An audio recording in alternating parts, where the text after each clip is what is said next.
ಎಲ್ಲರಿಗೂ ಆತ್ಮೀಯ ಸ್ವಾಗತ. ನಾವು ಇಂದು ಹಗರಟಗಿ ಗ್ರಾಮದಲ್ಲಿರುವ ಋಷಿಗುಂಡದ ಮಹಿಮೆಯನ್ನು, ಪವಾಡ ರಹಸ್ಯವನ್ನು ತಿಳಿದುಕೊಳ್ಳೋಣ. ಇದು ಶ್ರೀ ಗುರು ರಾಮಲಿಂಗೇಶ್ವರ ಸಿದ್ಧಾಶ್ರಮ ಅಂದರೆ ಮಠದ ಹತ್ತಿರವಿರುವ ಋಷಿಗುಂಡವಾಗಿದೆ.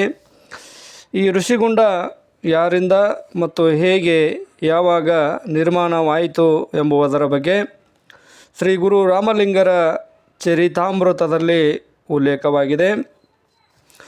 ಆ ಕೃತಿಯಲ್ಲಿ ಹೇಳಿರುವಂತೆ, ಹಿಂದೆ ನಡೆದಿಹ ಘಟನೆ ಬಲ್ಲೆನು, ಅಂದು ಪಾಂಡವರೆಲ್ಲ ಗೌಪ್ಯದಿ ಬಂದು ನಿಂದಿಹರಿಲ್ಲಿ ಹಗರಟಿ ಗ್ರಾಮದೊಳಡೆಗೆ ಅಂದು ಗ್ರಾಮಿಕ ಏಕಚಕ್ರವು ಎಂದು ಖ್ಯಾತಿಯ ಪಡೆದು ಬಕನಂ ಕೊಂದು ಕುಂಬಳ ರಾಯ ಕೋಟೆಯ ಪಕ್ಕದಲ್ಲಿಹುದು.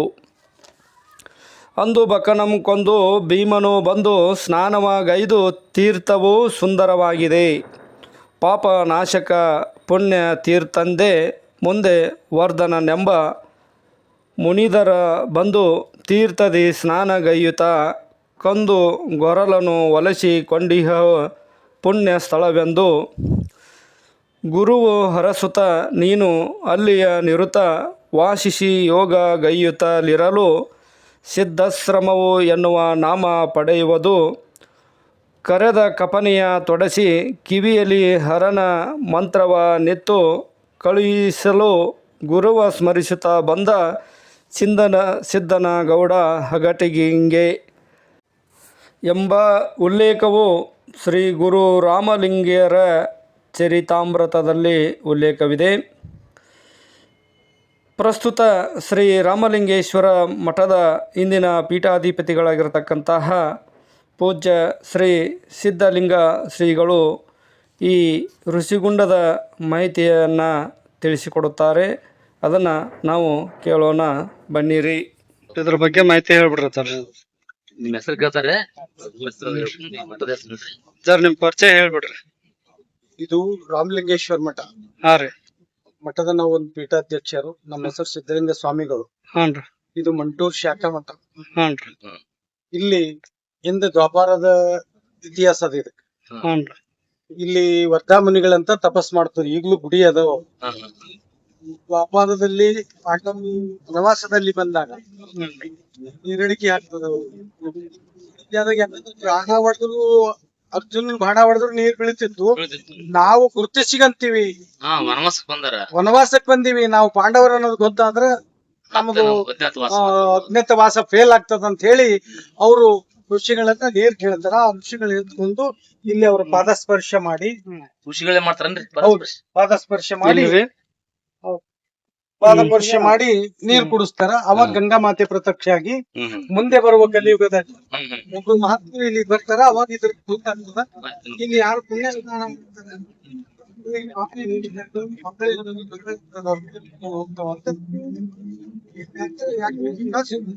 ಇದೇ ಬಕಾಸುರ್ನ ದಿನ ಒಂದ್ ಬಂಡಿ ಗುಡಿ ಇತ್ತು. ಅದು ಬಂದಾಗ ಭೀಮ ಬಕಾಸುರನ ಕೊಂದು ಅವನ ಪಾಪ ವಿಮೋಚನೆಗಾಗಿ ಇಲ್ಲಿ ಬಂದು ಸ್ನಾನ ಮಾಡಿನ ಅಂತ ಹೇಳಿ ಹೇಳ್ತೀವಿ. ಈ ಹೊಂಡದಾಗ ಭೀಮ ಸ್ನಾನ ಮಾಡ್ಯಾನ ಈ ಹೊಂಡದಲ್ಲಿ. ಈ ಹೊಂಡದಲ್ಲಿ ಇದು ನೀರ್ ಯಾವಾಗ್ಲೂ ಸತತ ಒಂದು ಬೋಲದ. ಮೊದಲಿದು ಕುಲ್ಲ ಇತ್ತು, ಇದು ಕಟ್ಟಡ ಆಗಿತ್ತು. ಇವಾಗ ಈಗ ಮೊದಲು ಬಯಲಿತ್ತು, ಈಗ ಕಟ್ಟಡ ಮಾಡ್ಕೊಂಡ. ಅಲ್ಲಿ ಬೆಂಡ ಅದಾರಿ ಹೋಲ್ ಅದ್ ತೆಗೆದ್ರೆ ಹೋಗ್ತದ, ಮತ್ತ ಇಲ್ಲಿ ತುಂಬ್ತದ. ತಾನೇ ನೀರ್ ತೆಗೆದ್ರಾಗ ಒಂದ್ ಲೋಟ ಬರ್ತರಿ ನೀರ್. ತಾನೇ ನೀರ್ ಬರ್ತದ, ತಾನೇ ತುಂಬ್ಕೊತೈತಿ. ನಾವು 4 ದಿನಕ್ಕೆ 5 ದಿನಕ್ಕೆ ಕಪ್ಪಿ ಪಾಚು ಬಿಡ್ತಂದ್ರ ಇದನ್ನ ತೊಳಿತೇವ್. ಇದಕ್ಕೆ ಇದು ಯಾವ ಹೊಂಡ ಅಂತೀರ? ಅಂತ ಋಷಿಗುಂಡ ಅಂತ. ಋಷಿಗುಂಡ ಯಾಕಂದ್ರ ಜನರ ಬಾಯಾಗ ಸಿಕ್ತು. ವರ್ಧಾಮುನಿಗಳ ಏನ್ ಪಾದಸ್ಪರ್ಶ ಮಾಡಿದ್ದಕ್ಕಾಗಿ ಅವು ಗೊತ್ತಿಲ್ದ ಒಡ್ಡನ್ಗುಂಡ ಅಂತಿದ್ವು ಹಳೆ ಮಂದಿ. ಅದು ನಾವು ಇತಿಹಾಸ ತೆಗೆದು ನೋಡಿದಾಗ ವರ್ಧಾಮುನಿಗಳನ್ನು ಪಾದಸ್ಪರ್ಶ ಸಂಬಂಧ ವರ್ಧನಗುಂಡ ಇದು. ಇಂದ ವರ್ಧನಗುಂಡ ಅಂದ್ರ ವರ್ಧಾಮುನಿಗಳ ಪಾದಸ್ಪರ್ಶದಿಂದ ಇದಕ್ಕೆ ಋಷಿಗುಂಡ ಅಂತ ಕರೀತಾರ. ಯಾಕಂದ್ರೆ ಊರನ್ನು ಅಲ್ಲಿ 3 ಕಳಸದ ಗುಡಿ ಅದ ಬರ ದಾರಿಗೆ. ಅದಕ್ಕೆ ತ್ರಿಕುಟೇಶ್ವರ ಜನರ ಬಾಯಾಗ ಸಿಕ್ಕದ ಏನಾಗ್ಯದ ಮೂರ್ ಕಳ್ಸದ ಗುಡಿ ಮೂರ್ ಕಳ್ಸಿಂದ ಹೋಗಿ ಮೂರ್ ಕಾಸಿನ ಗುಡಿ ಅಂತಾವ ಜನ. ಹಳೆ ಮಂದಿ ಕಾಸಿನ ಗುಡಿ ಏನದ ಅಂತಾರ. ಗೊತ್ತಿಲ್ದ ಮೂರ್ ಕಾಸಿನ ಗುಡಿ ಅದಕ್ಕಾಗಿ ಇದು ಹಾ ತ್ರಿಕೂಟೇಶ್ವರ ಮುಖಾನ ಎಲ್ಲ ಒಂದೇ ಅಲ್ಲ. ಒಂದೇ ತ್ರಿಕೂಟೇಶ್ವರ ಬಹಳ ಮಂದಿ ಬರ್ತಾರೆ. ಅಲ್ರಿ ಮತ್ತೆ ಈಗ ಅಗರಗಟ್ಟಿ ಗ್ರಾಮದೊಳಗ ಮತ್ತೆ ಏನೇನ್ ಇತಿಹಾಸ ನಿಮಗ್ ಗೊತ್ತಿದ್ದ ಪ್ರಕಾರ ಏನೇನ್ ಇದಕ್ಕೆ ಮೊದಲ ಈ ಕುಳಿತಿದ್ದು ಏನದ ಏಕಚಕ್ರನಾಗದ ಭೀಮನ ಗುಡಿತನನು ಅದೆಲ್ಲ ಕುಂಬಳರಾಯನ ಪಟ್ಟಣ ಅನ್ನಂತದ್ದು ಬಕಾಸುರನ ಆಳ್ವಿಕೆಯಲ್ಲಿ ಜನರನ್ನ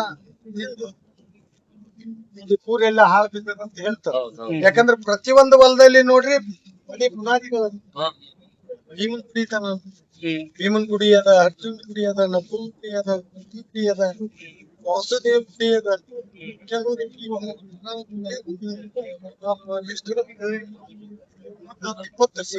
ಲಿಂಗಗಳು. ಲಿಪಿಗಳನ್ನೇ ಅದಾವ. ಅಲ್ಲಿ ಹನುಮಂತೇವ್ರ ಗುಡಿ ಹತ್ರ ಒಂದು ಲಿಪಿ ಅದ ಶಾಸನ ನೋಡ್ಬೋದು. ಮತ್ತೆ ಇಲ್ಲಿ ಒಂದು ಕೇರಿ ಒಳಗೊಂದು ಲಿಪಿ ಅದ. ಒಂದು ಲಿಪಿ ಇದೆ. ನೀವೇನಾದ್ರೂ ಅದನ್ನ ಬರಿಬಹುದು. ಯಾಕಂದ್ರೆ ಹೆಂಗದಂದ್ರ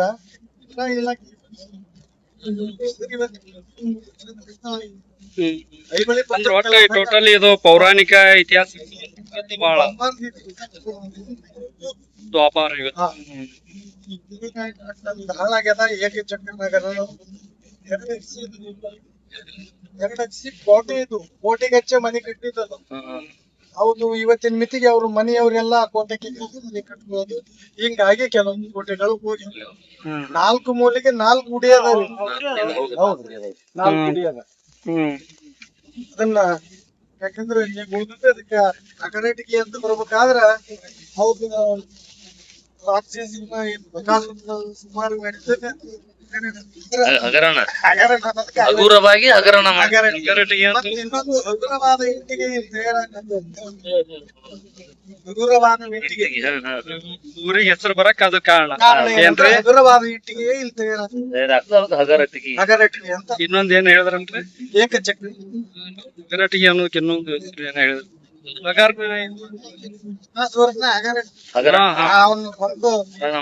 ಹರಣ ಮಾಡಿದ್ದು. ಅದಕ್ಕ ಹಗರಟ್ಟಿಗೆ ಆದ್ರೆ ಯಾವ್ದಕ್ಕೆ ಕ್ಯಾಲ್ಕುಲೇಷನ್ ಮಾಡಿ ನೋಡಿದ್ರೆ ಯಾವಾಗ ಬಾಳ ಹಗುರವಾಗಿ ಇದು ಈ ದೇವಸ್ಥಾನದ ಜಾತ್ರೆ ಯಾವಾಗ ಆಗತ್ರಿ? ಪ್ರತಿ ವರ್ಷ ಇಲ್ಲಿಂದ ಊರ್ವಾದ ಧರ್ಮಲಿಂಗೇಶ್ವರ ಗುಡಿ ತನ ಮತ್ತೆ ನಾವು ಇಲ್ಲಿ ಬಂದು ಇಲ್ಲಿ ಇರ್ತೇವೆ. ಪ್ರತಿ ವರ್ಷ 5 ದಿವಸ ಇರ್ತೇವೆ. 11 ದಿವಸದಿಂದ ಪ್ರವಚನ ಭಜನೆ ಪ್ರತಿ ವರ್ಷನೂ ಪದ್ಧತಿ ಪ್ರಕಾರ ಇದು ಹೊಂಡ ಯಾವಾಗ್ಲೂ ಒಟ್ಟು ಬ್ಯಾಸಿಗೆ ಒಳಗುನು ನೀರ್ ಇರ್ತದಲ್ರಿ? ಇಷ್ಟು ಕಂಟಿನ್ಯೂ ಯಾವ ಬ್ಯಾಸಿಗೆ ಒಳಗುನು ಇಷ್ಟು ನೀರ್ ಯಾವಾಗಲೂ ಕೆಳಗೂ ಬರ್ತದ ಮ್ಯಾಗೂ ಬರ್ತದ. ಇಲ್ಲಿ ಮಾತ್ರ ವಿಶೇಷವಾಗಿ ಅಂದ್ರ ದೇವ್ರ ಮಹಿಮೆ ಏನ ಐತಿ, ಭಗವಂತನ ಭಗವಂತನ ಮಹಿಮೆ ಐತಿ ಅಲ್ಲಿ ಅದ ಇಲ್ರಿ. ಈ ಕಡೆ ಇಲ್ಲಿ ಬೇಕಾದಂಗ ಫುಲ್ ಆಗಿ